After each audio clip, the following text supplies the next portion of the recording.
गौतम बुद्ध का जीवन हर किसी के लिए प्रेरणादायी है। गौतम बुद्ध बौद्ध धर्म के प्रवर्तक थे। उनका जन्म 483 ईस्वी पूर्व तथा महापरिनिर्वाण 563 ईस्वी पूर्व में हुआ था। बचपन में उनको राजकुमार सिद्धार्थ के नाम से जाना जाता था। बौद्ध ग्रंथों के अनुसार गौतम बुद्ध के जन्म से 12 वर्ष पूर्व ही एक ऋषि ने भविष्यवाणी की थी कि यह बच्चा तो एक सम्राट या महान ऋषि बनेगा। 35 वर्ष की आयु में उन्हें ज्ञान की प्राप्ति हुई थी। वह संसार का मोह त्याग कर तपस्वी बन गए थे और परम ज्ञान की खोज में चले गए थे। आइए आज हम आपको सिद्धार्थ के महात्मा बुद्ध बनने तक के सफर के बारे में बताते हैं। तो चलिए बिना देर किए वीडियो को शुरू करते हैं। जन्म काल। बौद्ध का गोत्र गौतम था। बुद्ध का वास्तविक नाम सिद्धार्थ गौतम था।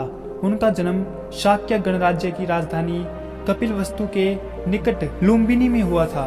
बुद्ध के जन्म के 7 दिन के भीतर ही उनकी माता का देहांत हो गया था। उनका पालन पोषण उनकी मौसी गौतमी ने किया था। शिशु का नाम सिद्धार्थ रखा गया था। शाक्य वंश के राजा सिद्धार्थ के जन्म से पूर्व हुई भविष्यवाणी से परेशान होकर उनके पिता ने उन्हें तपस्वी बनने से रोकने के लिए राजमहल की परिधि में रखा। गौतम राजसी विलासिता में पले बढ़े। बाहरी दुनिया से आक्रांत नृत्य करने वाली लड़कियों द्वारा मनोरंजन, ब्राह्मणों द्वारा निर्देशन और तीरंदाजी, तलवारबाजी, कुश्ती, तैराकी और दौड़ में प्रशिक्षित किए गए थे। कम उम्र में ही उनका विवाह राजकुमारी यशोधरा से करा दिया गया था।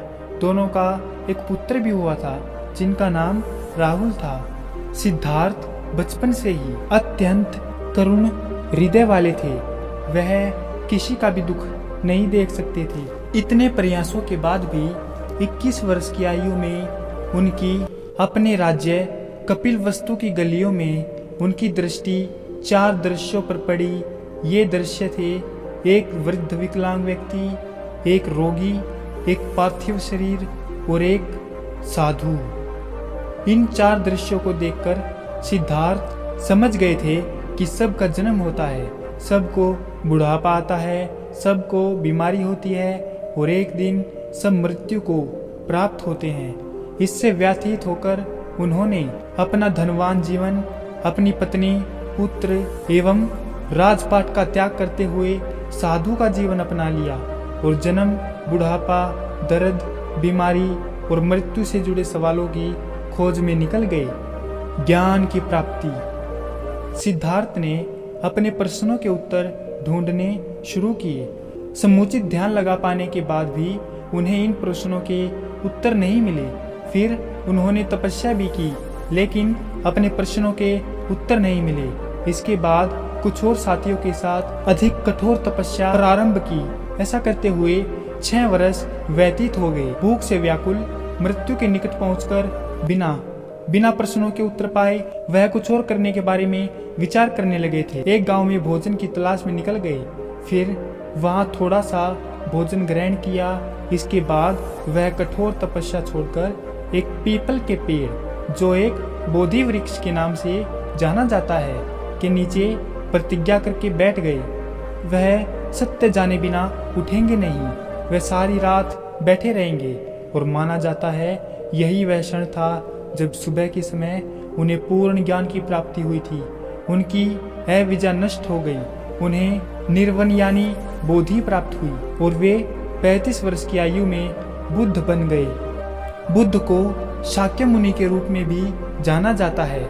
7 हफ्तों तक उन्होंने मुक्ति की, स्वतंत्रता और शांति का आनंद लिया। शुरू में तो वह अपने बोधि के बारे में दूसरों को ज्ञान नहीं देना चाहते थे।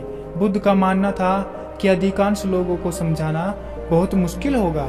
मान्यता है कि बुद्ध को स्वयं ब्रह्मा जी ने अपने ज्ञान को लोगों तक पहुंचाने का आग्रह किया था। फिर वह इस पर सहमत हो गए। इस पर उन्होंने अपना पहला धर्मोपदेश उत्तर प्रदेश के वाराणसी के पास सारनाथ में अपने पहले मित्रों को दिया था। तो दोस्तों, कैसी लगी गौतम बुद्ध के जीवन की कथा? अगर आपको ये वीडियो पसंद आई हो तो हमारी वीडियो को लाइक और सब्सक्राइब अवश्य करें। आपका हमारी वीडियो देखने के लिए बहुत बहुत धन्यवाद और शुक्रिया।